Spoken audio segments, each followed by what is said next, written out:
Noite, tudo bem com vocês? Espero que sim. Hoje é dia 25 de junho, Conversas com Afetos iniciando 2 minutinhos antes do horário acordado, que seria às 18 horas. Já aproveitando para agradecer a presença de quem está chegando, Letícia, Paulinha, Paulo, Ricardo, Soliane, professora Fernanda Trajano de Cristo.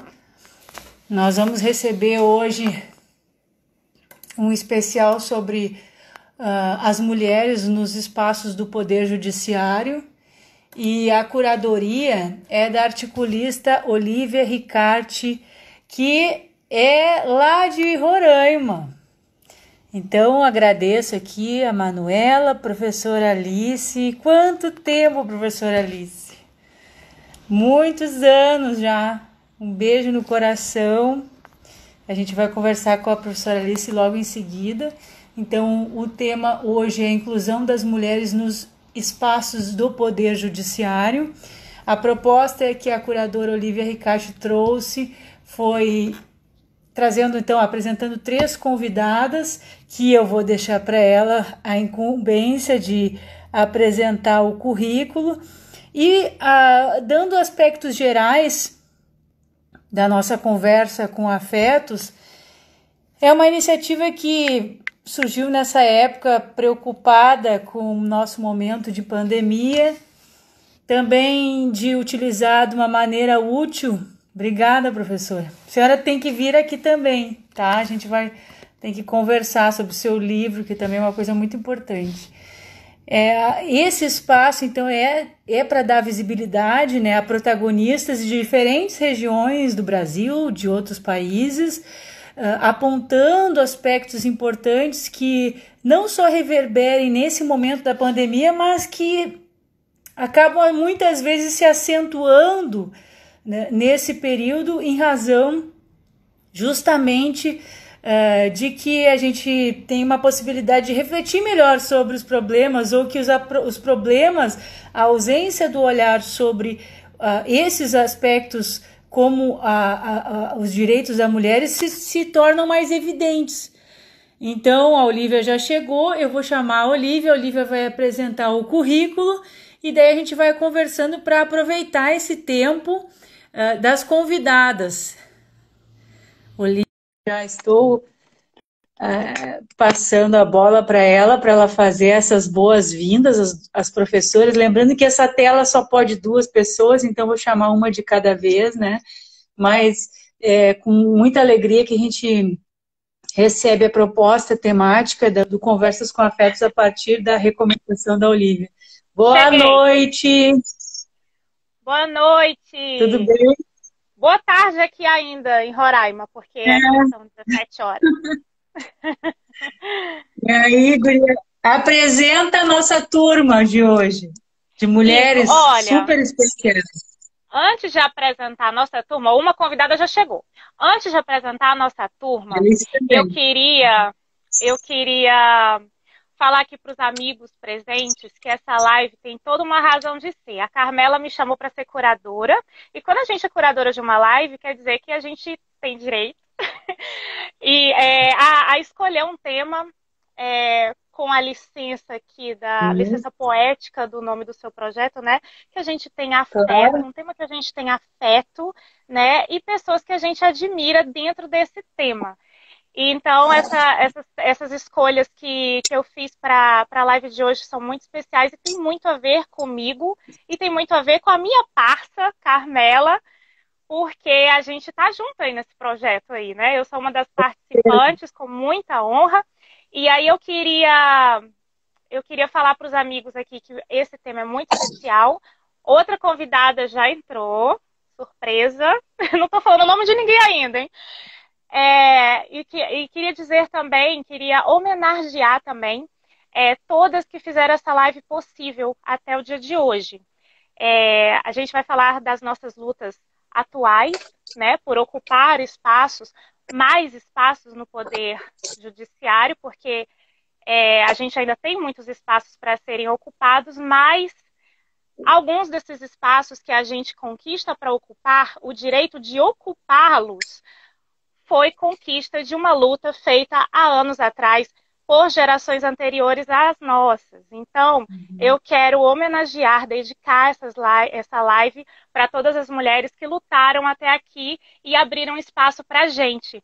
Então, desde as mulheres lá da fábrica do dia 8 de março, né, que abriram caminho para a luta dos direitos trabalhistas, por melhores condições de trabalho para nós mulheres, desde as mulheres sufragistas, do movimento sufragista, que nos deram a chance de participar da vida pública, né, desde as mulheres que lutaram pela nossa liberdade sobre a nossa própria vida, para a gente deixar de ser propriedade da família, né, do pai, do avô, do marido, para a gente ser nossa própria propriedade, né, com o perdão aí do trocadilho, né, então por todas que lutaram pelo nosso direito de divórcio e de escolher o nome, se a gente quer adotar ou não o nome do companheiro, né, a gente não é mais propriedade de ninguém, a gente escolhe hoje tudo isso, a gente escolhe com quem ficar, quando separar e que nome levar na nossa carteira de identidade, isso é muito importante também.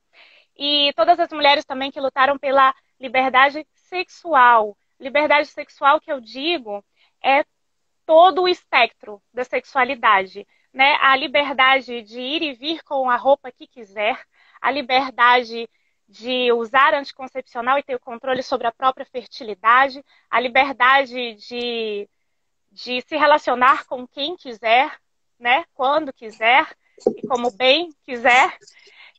Liberdade de ir para festa, de poder beber a sua cervejinha no boteco com as amigas, de poder escolher com quem ela vai casar e não se ela é ou não mulher para casar, né? Então, eu dedico essa live para todas essas mulheres que abriram o nosso caminho até aqui e dedico a gente, a nossa geração, que continuamos essa luta, porque a luta está muito longe de terminar e os índices de feminicídio estão aí para mostrar isso. A diferença salarial está aí para mostrar isso. E a necessidade de cotas, vejam só, nos movimentos afins sociais está aí para mostrar isso. Então, a nossa luta está muito longe de terminar, então a gente precisa se espelhar nas lá de trás, ter força hoje e inspirar as mais jovens, as que virão depois da gente. Então, essa live, meninas e meninos, também que a gente precisa de vocês, a gente não é inimigo um do outro, a gente está aqui para somar. Então, essa live é para todos nós, adeptos do movimento feminista, sim, por que não? Né? É uma tendência criminalizar o feminismo, né? Como se fosse uma guerra de sexos, e não é. A gente luta por igualdade, a gente não quer ser melhor, nem maior, nem mais importante do que ninguém. A gente quer ser tratado com igualdade. Apenas isso. Então, essa live é dedicada para essas pessoas, para os meninos e para as meninas feministas, para os dois. E as convidadas de hoje foram escolhidas a dedo e eu estou muito feliz que elas aceitaram participar. Para mim é uma honra muito grande ter a presença delas e ter aceito um convite partindo de mim, assim, eu estou em êxtase hoje, estou muito feliz mesmo. E vamos apresentar, né, as nossas convidadas. Eu tenho certeza que o pessoal vai amar, vai achar massa. Então, vamos lá. A nossa primeira convidada é ninguém mais, ninguém menos, que até nervosa para falar, até gaguejei. Doutora Alice Bianchini, uma musa inspiradora para as meninas que gostam da academia, como eu que me dedico à academia. A doutora Alice abriu espaço aí para as meninas da minha geração e é uma inspiração até hoje, né? Porque ela continua muito atuante e é um espelho para mim e para as meninas, acredito que todas aqui presentes. Então, doutora Alice Bianchini, ela que é vice-presidente da Comissão Nacional da Mulher Advogada e vice-presidente também da Associação Brasileira de Mulheres de Carreiras Jurídicas e conselheira federal da OAB pelo Estado de São Paulo. A gente vai contar também com a presença da doutora Letícia Padilha, ela que é uma super representante aí do movimento por inserção da mulher negra nos espaços do Poder Judiciário, que é uma luta muito importante e muito necessária também. a gente agir com forma negacionista quanto a isso é querer tapar o sol com a peneira, então é uma discussão muito importante e ela está aqui para discutir acerca dessa questão. A doutora Letícia, ela é advogada, membro da Comissão da Verdade sobre a Escravidão Negra, Comissão da Igualdade Racial e também da Comissão da Mulher Advogada da OAB do Rio Grande do Sul.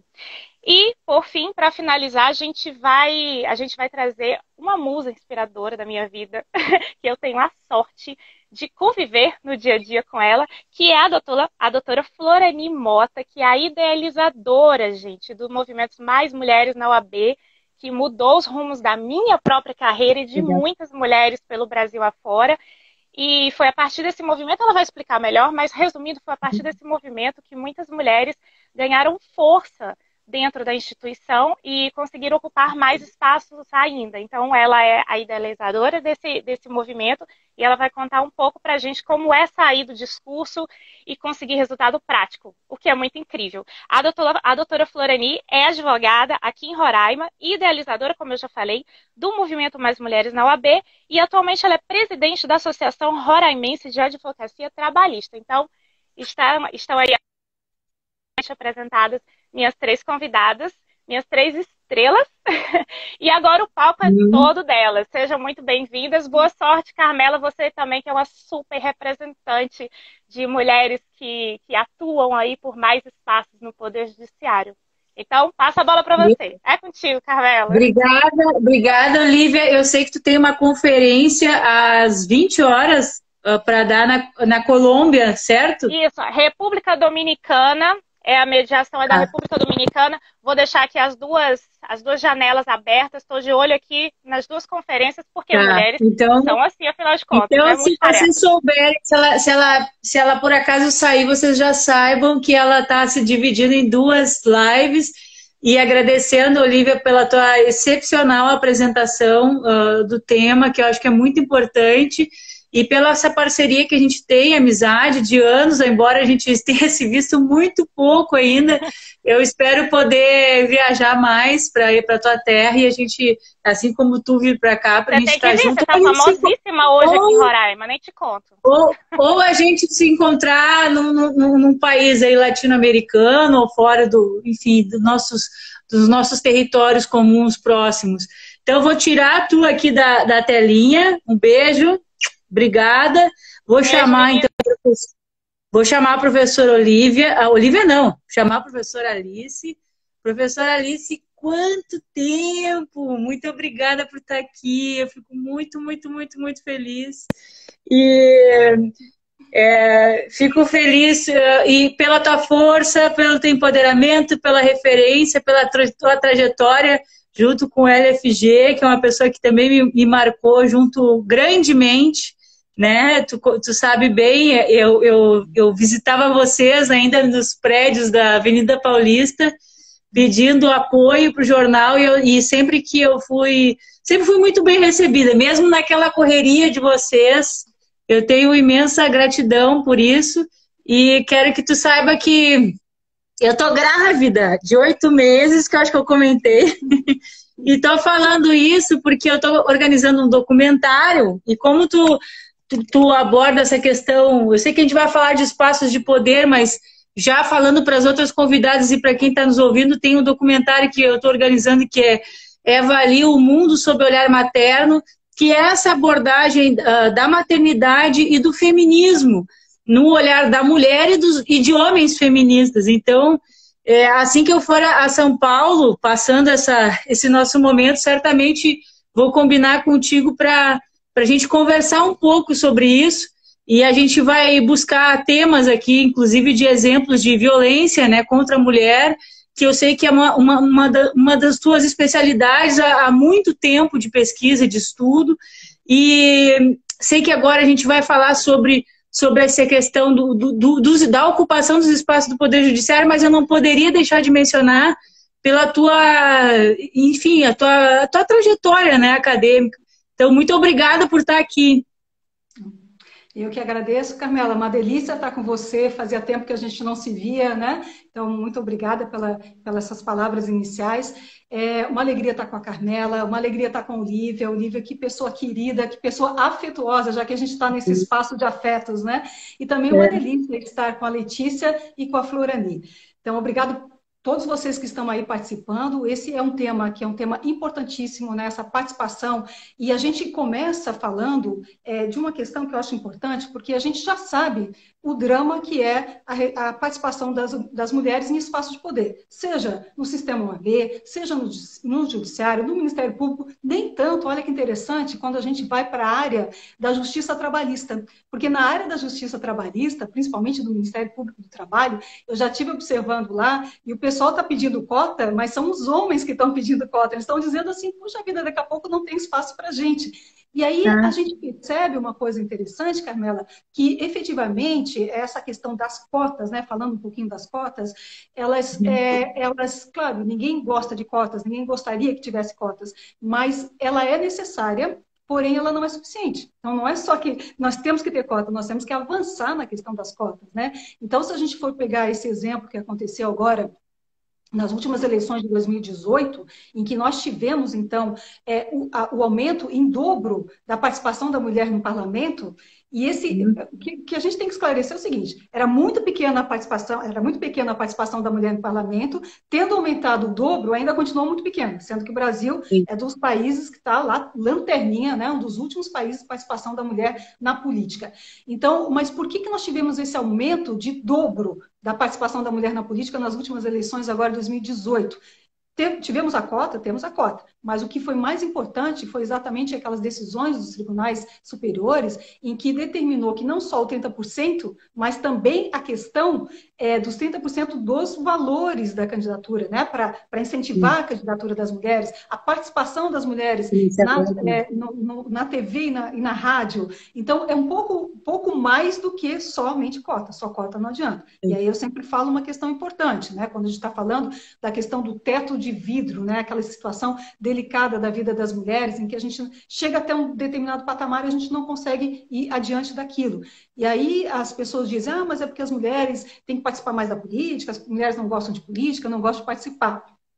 E aí, quando a gente vai para a política partidária, a gente vai encontrar um dado importante, porque na política partidária a gente percebe que nas inscrições de filiação de partido, as mulheres já estão quase chegando a 50%, ou seja, tem quase metade homens, metade mulheres. Então, as mulheres participam da política, sim. E eu até gosto sempre de fazer uma provocação para dizer, será que é a mulher que não gosta da política ou será que a política é que não gosta da mulher? Porque é difícil a gente ver pela narrativa, né, pelos depoimentos das mulheres que participam na política, o quanto que isso é difícil. Quando a gente coloca tudo isso dentro do âmbito do judiciário, que é a nossa temática, e eu vou deixar para a nossa querida Florani falar um pouquinho do sistema da OAB, nessa experiência que ela tem de mais mulheres na OAB, é um movimento maravilhoso, que ela é uma das idealizadoras, mas quando a gente vai trabalhar nessa parte do judiciário, só para a gente ter uma ideia de quanto que a questão é séria, que o próprio CNJ, e isso aconteceu em setembro de 2018, então setembro de 2018,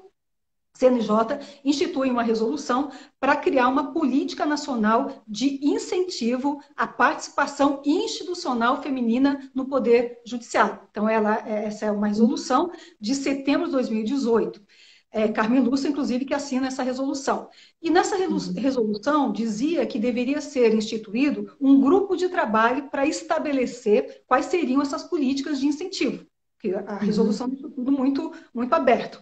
E aí, olha o detalhe, a resolução é de setembro de 2018. E esse grupo de trabalho foi instituído somente agora, em março deste ano. Ou seja, 1 ano e meio depois para instituir o grupo de trabalho, quando já devia estar trabalhando há bastante tempo, né? Mas dessa questão toda, então, para a gente falar, é tão séria e é tão difícil que realmente o próprio Poder Judiciário assumiu essa dificuldade e disse, olha, o que nós podemos fazer para que esses obstáculos que existem na vida das mulheres, seja na participação da política geral partidária, seja aqui, né, participando mais das questões institucionais, o que a gente pode fazer? Estamos aqui à disposição das mulheres para o que for necessário. Então, a gente vai encontrando Ok, essa questão. pronto.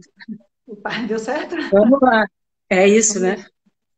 E aí, Carmela, o que eu queria trazer, então, essa dificuldade e mostrar o quanto que isso está espalhado, se está no judiciário, se essa dificuldade das mulheres poderem participar das questões políticas institucionais dentro do judiciário, imagine como é que está isso na nossa sociedade em geral, né? E aí, para que a gente compreenda essa questão toda, eu queria trabalhar com algumas estatísticas, eu gosto muito de trabalhar com estatística.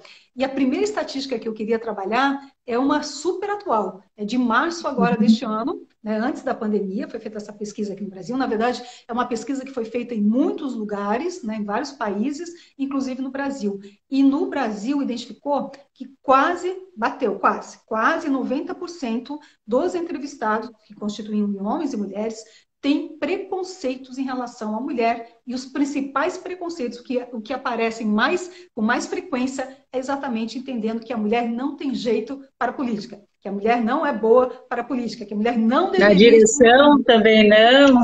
na direção também não, né? Mas essa aqui é a questão interessante, como que ainda tem esse preconceito. Nós estamos no século XXI, nós estamos, né? A nossa Constituição é de 88, já disse, homens e mulheres são iguais em direitos e obrigações, e a gente ainda é considerado um país com muita desigualdade social, entre homens e mulheres também, né, muita desigualdade de gênero, e nós estamos num patamar de quase, numa situação muito delicada, eu diria assim, da desigualdade de gênero, né? Então, realmente, assim, é uma estatística que eu acho que a gente precisa colocar e precisa refletir sobre ela. O que significa termos preconceito de gênero em pleno século XXI, né? E aí esse preconceito, ele vai trabalhar, e aí eu queria ter mais essa falinha aqui também, o quanto que isso vai, e você está esperando, é uma filha ou um filho que você está É uma esperando? menina, por isso a minha preocupação, ainda mais fazer um. Trabalhar muito, a Olivia Eu acho falou, que eu vou ter que trabalhar muito mais, sabe? vão ter que trabalhar muito para que essa menina aí possa ter o seu lugar ao sol, porque em É. relação à política, pega, por exemplo, o estado de Goiás, uma mulher que queira exercer a política, queira se candidatar e ser eleita no estado de Goiás, tem 6 vezes chance menos do que um homem, só por ela ser mulher, né? Só por ela ser mulher já tem 6 vezes chance de menos. E aí a gente pega, Carmela, exatamente as meninas, e olha que pesquisa triste, né? Que vai dizer que 40% das meninas brasileiras, a partir dos 6 anos de idade, já se sentem menos inteligentes e já desistem de fazer atividades. E aí eu fico pensando, né? A gente tem que botar um pouco a mão na nossa consciência e também no nosso coração e entender o que nós, sociedade, estamos fazendo, porque somos nós que estamos levando essa criança nos ambientes que nós estamos, né? No dia a dia, do nosso dia a dia, que nós estamos visitando, e o que nós estamos mostrando para essa criança, para que ela tenha essa percepção de que ela é menos inteligente por ser menina do que o menino, do que o priminho, do que o irmãozinho, do que o amiguinho, e que ela já não se estimula, né, a fazer determinadas coisas. Então, isso é muito dramático, isso é muito triste, e mostra exatamente que, de um lado, né, mostra o quanto que isso é dramático, o quanto que isso realmente deixa a gente desanimado, mas, por outro lado, também mostra que se a gente está apresentando coisas para essa criança, para ela ter essa percepção, basta a gente mostrar outras coisas. E aí é que vem o tema que eu queria finalizar aqui essa minha breve participação, para dar abertura para as nossas colegas queridas que vêm aí, mas exatamente essa questão que a gente tem para trabalhar, né? Porque a gente fala muito dos direitos das mulheres, falamos muito dos direitos das mulheres, mas eu acho, e agora cada vez mais a gente está conseguindo espaço para falar em palestras, em eventos, em pós-graduação e tal, mas o que eu percebo é que a gente não está sendo muito ouvidas. As mulheres não estão sendo muito ouvidas nos direitos das mulheres, né? Então, o direito da mulher não é uma coisa da mulher para a mulher. Nós temos que ter mais homens. Eu quero ver nessa live aqui quantos homens estão participando desse tema, porque não é um tema feminino, é um tema da sociedade. E a gente precisa compreender dentro da sociedade que a gente ainda tem uma luta muito grande pela frente, mas essa luta não é das mulheres, essa luta é da sociedade, e a gente precisa de homens e mulheres irmanados, né, nessa luta toda que a gente tem pela frente. Temos muita luta pela frente? Temos. mas a gente tem homens e mulheres muito comprometidos, muito aguerridos nessa nossa luta, o que vai facilitar bastante. Mas uma coisa é certa, né, para que a sua filha possa usufruir realmente da igualdade entre homens e mulheres, nós vamos ter que arregaçar muita manga e fazer muita ação, muita atividade, porque senão ela vai vir ao mundo e vai crescer, né, com as mesmas Já dificuldades. cresce, né? Já cresce, a gente tem que melhorar, né?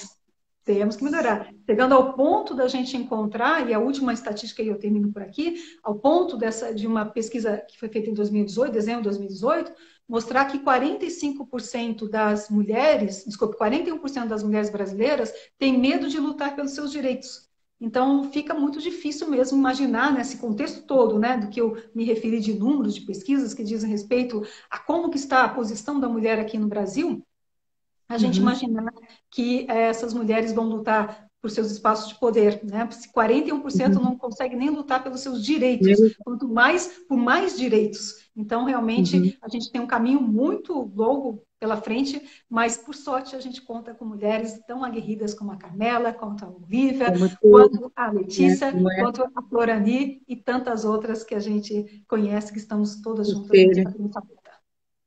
Professora Alice, eu quero agradecer muito, porque eu sei que esse poder de síntese e de trazer dados já é uma característica de longa trajetória de pesquisa, de vivência, que eu fico muito honrada de estar retomando esse contato. Como eu mencionei antes, não é para puxar o saco, né? Que eu realmente quero que tu participe desse documentário. Depois eu vou pegar pelo e-mail, mando no WhatsApp. Eu mando as informações para tu poder ir conhecendo e pensar, né? Porque eu acredito que é muito importante essas informações que tu pôde hoje trazer aqui.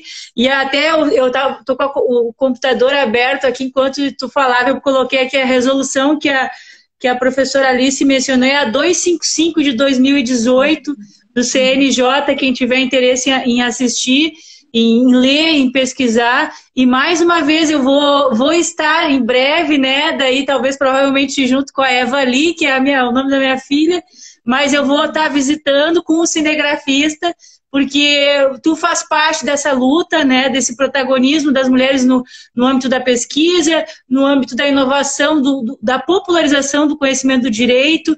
A gente sabe que ainda somos poucas mulheres que em grandes congressos de direito têm a visibilidade como os homens têm, ou mesmo nas universidades.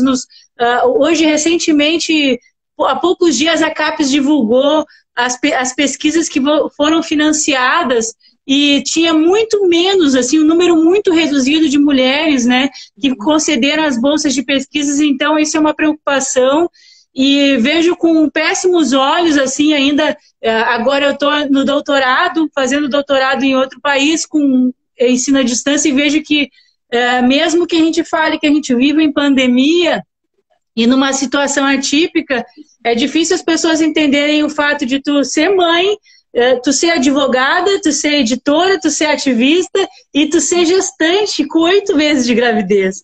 Quer dizer, as pessoas acham que o fato de tu ser tudo isso, tu não pode fazer um doutorado, ou as pessoas colocam restrições, sendo que para os homens nem se questiona uma situação dessa, né? Então a gente ainda sempre é questionada ou colocada na questão de as coisas não deram certo porque tu escolheu errado, né? Então a gente tem que nos tirar um pouco da culpa, né? Que isso é imposto, naturalizado, e fazer com que vozes como a tua, né? E essa luta que a gente que é uma luta de vivência também, né? De enfrentamento, ela reverbere de uma maneira positiva.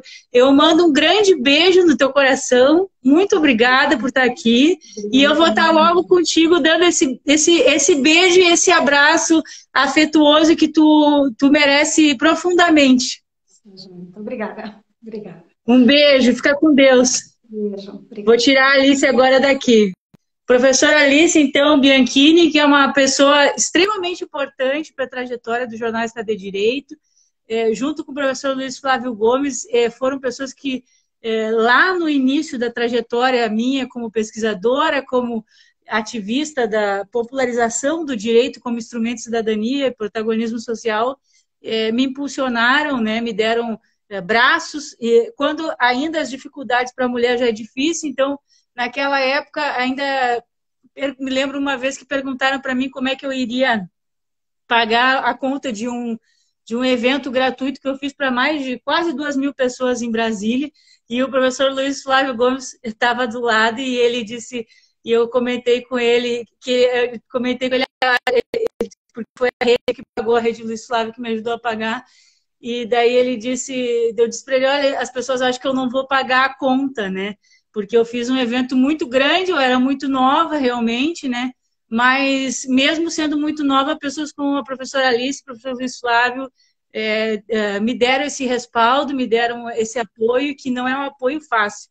Então, agora, dando continuidade, agradecendo mais uma vez a Olívia por ter sugerido essa pauta, né, com essas mulheres que eu admiro muito. Eu vou chamar a Letícia agora, né, que vai conversar conosco aqui do Rio Grande do Sul, embora eu não a conheça pessoalmente, a Líbia, que é uma colega da Comissão de Direitos Humanos da OAB, tinha me dado alguns nomes, e daí eu pedi, Olívia, fala então com a Letícia para ver se existe a viabilidade de participar. Boa noite, Letícia, obrigada por estar aqui conosco. Seja bem-vinda. Boa noite, Carmela, é um prazer, muito obrigada, agradeço o convite da Olívia e o teu convite, dou as boas-vindas à professora Alice e à Florani. Que bom estar com elas aqui nessa noite também, falando de um tema tão importante, que são as mulheres no poder judiciário. E eu falando aqui, o meu lugar de fala como advogada negra militante, né? Atuo em 2 comissões nessa causa, na Comissão da Verdade sobre a Escravidão Negra, a Comissão da Igualdade Racial, e também nós temos um GT, um grupo de trabalhos dentro da Comissão da Mulher Advogada Antirracismo. Então, é muito importante a gente fazer esse recorte, né, da interseccionalidade de gênero e raça, para a gente entender o quanto é já difícil ser mulher advogada atuando no mercado profissional. Quanto mais ser uma mulher negra atuante como profissional e advogada. Porque a gente já sabe que mulheres já sofrem todo aquele preconceito, perguntas inoportunas, né, no dia a dia, quem dirá ainda sendo uma mulher negra. E agora eu até vou deixar, eu fiquei ansiosa para falar, eu vi que a professora Alice e tu, Carmela, estavam falando acerca do teu doutorado, tudo, e eu engravidei durante o meu mestrado. E aí, durante o meu mestrado, eu engravidei, eu tinha a bolsa da CAPES, e se eu quisesse uma prorrogação para entregar a minha dissertação, eu perderia a bolsa. Naquela época eu perderia a bolsa. Graças a Deus isso já mudou, nós tivemos um projeto de lei que foi aprovado, que hoje mesmo uma mulher grávida, ela não perde o direito, mesmo tendo uma bolsa da CAPES, de ter a prorrogação durante o período gestacional para poder amamentar e cuidar do seu filho. Então, para vocês verem, né? Porque se fosse um homem não perguntariam isso, mas uma mulher não perderia uma bolsa. Agora, uma mulher, sim, está grávida, ela perde, ela fica prejudicada. Então, isso é muito triste, né? Porque a gente vê as diferenças, como o mercado é preconceituoso, tanto na vida acadêmica quanto na vida profissional. O quanto é difícil ser mulher no mundo que a gente vive, né? Então, assim, e como eu estava falando, e ser mulher negra ainda pesa muito mais, porque sempre te olham quando, por exemplo, muitas vezes eu entro no Foro Central e acham que eu sou parte, que eu não sou advogada, por eu ser uma mulher negra. Então, o que a gente tenta, quais são os nossos trabalhos dentro de comissões da OAB, o nosso trabalho dentro de grupos de trabalho da OAB, quanto que a gente tenta falar do racismo e fazer mais o recorte da mulher advogada negra. O quanto é difícil. Por quê? Porque nós sabemos, infelizmente, em pleno século XXI, a gente ainda está falando de racismo, continuamos falando de racismo quando não deveríamos mais, né? Mas estamos aí hoje, Ainda mais depois da morte do George Floyd nos Estados Unidos, começaram as manifestações pelo mundo e no Brasil não foi diferente. Então, está muito forte neste momento as manifestações contra o racismo por práticas antirracistas, e isso é importante, isso é muito importante. Claro que isso não é uma coisa que começou a acontecer ontem, isso acontece desde sempre, desde que o Brasil tem escravos, trouxeram os escravos africanos, isso acontece, certo? Porque afinal são apenas 122 anos que nós temos de abolição da escravidão. Então nós ainda sofremos resquícios da escravidão. Só que, em termos de população, nos Estados Unidos, 13% da população é negra. No Brasil, 56% da população é negra. Então, o número de mortes de jovens negros, de pessoas negras, proporcionalmente no nosso país é muito maior. E isso acontece diariamente. Acontece todos os dias. Quando uma pessoa negra sai da sua casa para ir trabalhar, algum ato de racismo ela vai sofrer naquele dia, pode ter certeza. E, infelizmente, o nosso país é extremamente racista. Tem até uma frase que eu escutei, não sei se vocês acompanharam, se os participantes, os nossos ouvintes acompanharam o caso da menina Fatô nos Estados Unidos, no Rio de Janeiro, em que ela estudava numa escola franco-brasileira, e que os coleguinhas colocaram em conversas de WhatsApp que queriam vendê-la como escrava. E aquilo veiculou, tu não acompanhou, e aquilo tomou proporções enormes, porque queriam botar para vender no Mercado Livre. E chegou ao conhecimento dela, chegou ao conhecimento da escola, dos pais, e ela é de uma família senegalesa que já vive há muito tempo no Rio de Janeiro. E o pai dela, ele falou uma coisa que é certeira, que na África se vive um apartheid, mas a população tem consciência que se vive esse apartheid. Aqui no Brasil, nós já vivemos esse apartheid, mas a população, a sociedade, ela não tem consciência desse apartheid.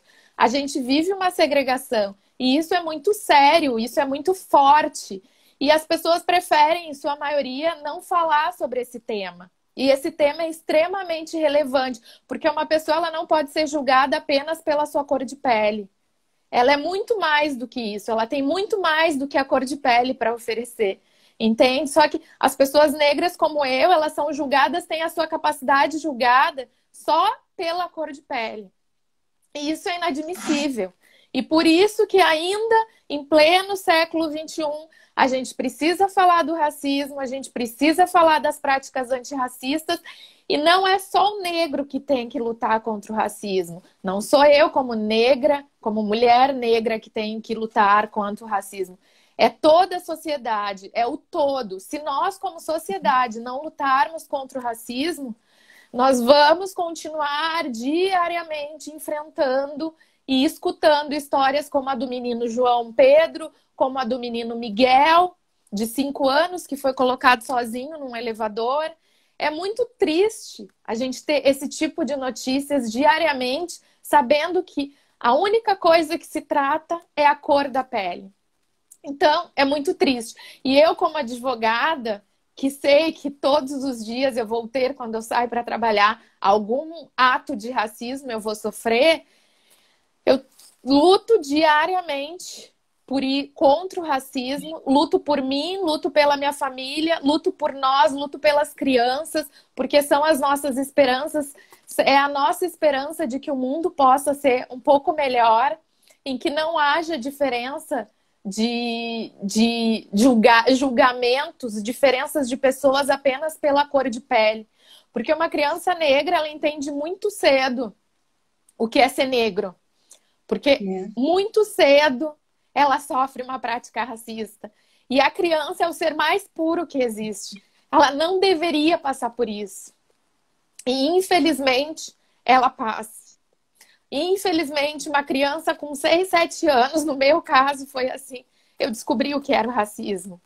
Então, o que eu falo e o que eu peço, o que a gente luta todos os dias, quando a gente fala de racismo, é isso. A gente luta para que toda a sociedade se envolva, porque se não houver o envolvimento de toda a sociedade lutar contra o racismo, nada vai mudar. Como a Angela Davis diz, não basta não ser racista, você tem que ser antirracista. Então não é tu olhar uma atitude de racismo e ficar quieto. Tu tem que ir lá, tu tem que confrontar, tu tem que falar. Isso não pode acontecer. Tem que ser antirracista. Então eu, como advogada, militante dessa causa, junto com as minhas colegas e com os meus colegas, né, nas 3 comissões em que eu faço parte da OAB, essa é a nossa luta diária. Como advogados, a gente briga por isso dentro da nossa instituição e a gente tem espaço para falar sobre isso e a gente utiliza o nosso trabalho para fora da OAB para que a gente possa fazer com que as pessoas compreendam a importância desse tema e a importância dessa luta da sociedade brasileira como um todo, porque essa luta não é só minha, essa luta é nossa. Então, todos nós temos que falar sobre o racismo e sobre as práticas antirracistas, porque nós queremos que as nossas crianças sejam muito melhor do que a gente, sejam muito mais evoluídas quanto a isso do que a gente, porque o racismo é algo introjetado na nossa sociedade, e a gente precisa tratar isso. E as pessoas não têm que se sentirem mal por elas já terem tido uma prática racista. Elas têm que olhar para dentro e ver o que me fez ter essa atitude racista, o que eu posso fazer para melhorar. É isso que as pessoas têm que entender e compreender. E a mulher negra, dentro do poder judiciário, eu, como mulher negra, essa é a minha luta contra o racismo, e essa é a minha luta, e eu sempre tento, eu nunca tento ser uma pessoa, não quero ser uma pessoa agressiva. Eu tento sempre fazer as pessoas ponderarem e pensarem sobre as atitudes que elas estão tendo, certo? Dentro de todos os... dentro do Poder Judiciário, de todas as instituições, é isso que a gente deseja, certo? É isso que a gente deseja. E hoje, graças a Deus, dentro da OAB-RS, nós temos um bom número de mulheres negras. Obviamente, nós poderíamos ter muito mais. É o meu desejo que a gente tenha muito mais. Hoje eu já sou bem feliz em saber que na OAB do Rio Grande do Sul, as mulheres já estão quase em 50%, como os homens, já estamos quase chegando igualzinho ao número de homens inscritos na Ordem dos Advogados. Então, nós temos que ter os mesmos direitos e a gente quer ter os mesmos lugares, a gente não quer tirar o lugar de ninguém. A gente só quer ter o que é nosso de direito. Como mulheres, nós queremos ter o nosso percentual lá, a nossa fatia de bolo. Porque nós merecemos, porque nós somos capazes, nós temos inteligência para isso e nós trabalhamos muito para chegar aonde a gente está, para ocupar todos esses espaços. Assim como tu, Carmela, que está aí, ó, grávida, 8 meses e não deixa, está aí, ó, acabando o doutorado, está trabalhando. Nós somos exemplos, nós temos que mostrar que nós somos exemplos e para mostrar para todas as outras mulheres que nós conseguimos sim, que nós temos força para conseguir. E como mulher negra, eu sei, não quero ultrapassar o meu tempo, eu quero deixar a mensagem aqui, de que a nossa luta, ela é cansativa, ela é. Mas a gente não pode desanimar, porque virão muitas outras atrás da gente. Então, nós temos que deixar o caminho pronto para elas, para que elas venham e possam ocupar os lugares que pertencem a todas as mulheres e a todas as mulheres negras. Essa é a minha mensagem. Obrigada, Carmela. Obrigada, Olívia. Foi um prazer estar com vocês aqui. Só tenho a agradecer esse convite. Muito obrigada. Letícia, é emocionante te ouvir, é difícil ouvir e não se emocionar. Eu vou ser mãe de uma menina que o pai é negro, então eu já fico, quando eu soube que era uma menina, eu já fiquei preocupada por si só pela situação de que a gente sabe que é difícil ser mulher, e é difícil a gente ter o reconhecimento, a gente ter respeito, a gente não ser um objeto de consumo. Muito difícil, né? Essa naturalização que a gente que a gente enfrenta ainda, uma cultura muito, muito machista. Então, eu sempre tive essa noção da dificuldade de se ter uma filha menina. Acho que penso que, para mim, na minha perspectiva, criar um menino seria mais fácil.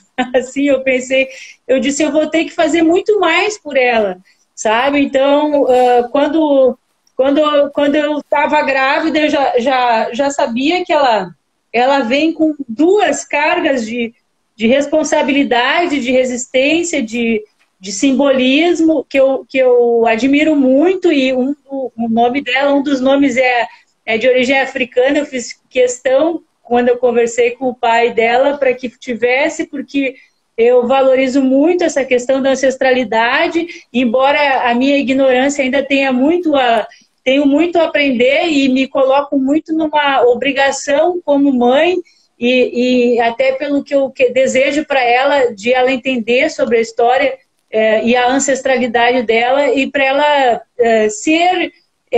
ter esse empoderamento, esse lugar de fala, né?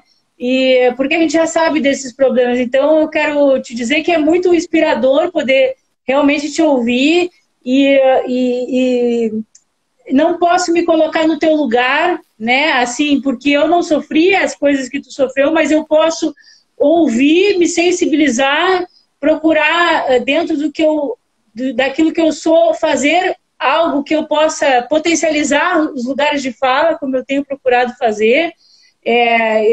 Eu sempre falo para os presos, que eu também atuo, que não tem como dizer como é que eu me sentir presa se eu não estou presa, sabe? Então é muito difícil a gente dizer, eu vou, sabe? Então eu acho que seria um discurso falso, né? Mas assim, dentro das discriminações que eu passo também como grávida e mãe, recebendo essas coisas de como é que tu vai fazer para estudar e criar, como é que tu vai estudar e trabalhar, ou coisas do gênero, né? Ou a falta de flexibilidade, e toda hora tu tem que estar te afirmando que tu está grávida, né? Ou coisas do gênero, assim. Mas eu fico feliz que tu está aqui, quero que tu te sinta sempre acolhida nesse espaço de afetos, que é um espaço que eu faço questão de que ele seja construído coletivamente, e a gente vai dar ainda seguimento a essas conversas. Eu peço que tu, se possível, assim, as outras convidadas também, eu acabei não falando para a professora Alice, mas falei uma parte de um dos trabalhos que eu estou fazendo sobre feminismo e maternidade, mas uma das questões que nós estamos fazendo é a elaboração de um livro, do Conversas com Afetos, e eu estou pedindo para todos os convidados, né, já irem preparando um texto sobre esse nosso diálogo, sobre essa experiência, e eu gostaria que tu participasse, né? É um texto de 10 a 15 páginas. Nós somos já mais de 60 pessoas que já passaram nessas telas aqui do Instagram, e que muito me honra de ser de vários países e de vários estados brasileiros, pensando esse momento, né, fazendo as pessoas pensarem de uma maneira transformadora. Então, eu já te passo essa incumbência. Como eu estou trabalhando sozinha no escritório, eu ainda não mandei oficialmente os convites, porque eu não tenho toda essa estrutura para fazer ainda a cobrança dos textos, mas já estou alertando os convidados que isso vai sair, né, provavelmente em meio digital, porque o que a gente está vivendo hoje é um período histórico para nós, né, dessa pandemia, e que, embora muitas pessoas não acreditem na transformação do ser humano, na mudança de transformação, ou na dificuldade de que nós possamos sair melhores diante de tantas mortes e com um presidente totalmente absurdo aí que nós temos, eu ainda acredito que a gente tem que acreditar no ser humano, né? Eu trabalho para acreditar na mudança, então a gente tem que acreditar que as pessoas podem mudar, as pessoas podem se reinventar, se ela está com 40, se ela está com 50, daqui a pouco ela pode despertar. Então, o nosso papel, como tu bem falou, Letícia, é dar trabalho de intervir. A gente se incomoda, não é só achar, eu aceitei o que aconteceu, mas eu acho que tu falar, como tu disse, tu te botar em cena, no teu protagonismo de militância, ele dá trabalho, mas ele te dá também o sentimento de dever cumprido, que tu não está fazendo isso só para ti. Então, eu te agradeço por tu colocar toda a tua potência aqui nesse espaço, e a gente vê pelos comentários ali que muitas pessoas se sensibilizaram também, como eu, que me segurei para não chorar aqui. Então, a gente conversou com a Letícia Padilha. Letícia, obrigada por estar aqui. E eu vou fazer o seguinte, para a gente não perder a live e para ela poder falar, a próxima convidada, que é a Florane Mota, falar sem eu ter que cortar sem eu ter que perder essa live, eu vou encerrar esse vídeo aqui, esse primeiro pedaço, que está com 49 minutos. Já em menos de 10 segundos eu abro. Eu gostaria que todos voltassem para a gente poder ver a fala de encerramento, que é da Florane Mota, que ela é precursora do projeto Movimento Mais Mulheres na OAB e atual presidente da Associação Roraimense da Advocacia Trabalhista. Pode ser? Claro, vamos lá. Então tá, Obrigada. Então eu volto. Eu que agradeço. Um beijo. E é uma honra mesmo. A gente só vai fazer essa transição para eu não perder esse registro que foi tão valioso até aqui. Então, essa foi a primeira parte do Conversas com Afetos, 25 de junho. Professora Alice, a senhora é uma pessoa que eu admiro muito. Volto em 1 minuto, tá? Nem 1 minuto, é só o tempo de eu fechar e abrir aqui. Um beijo.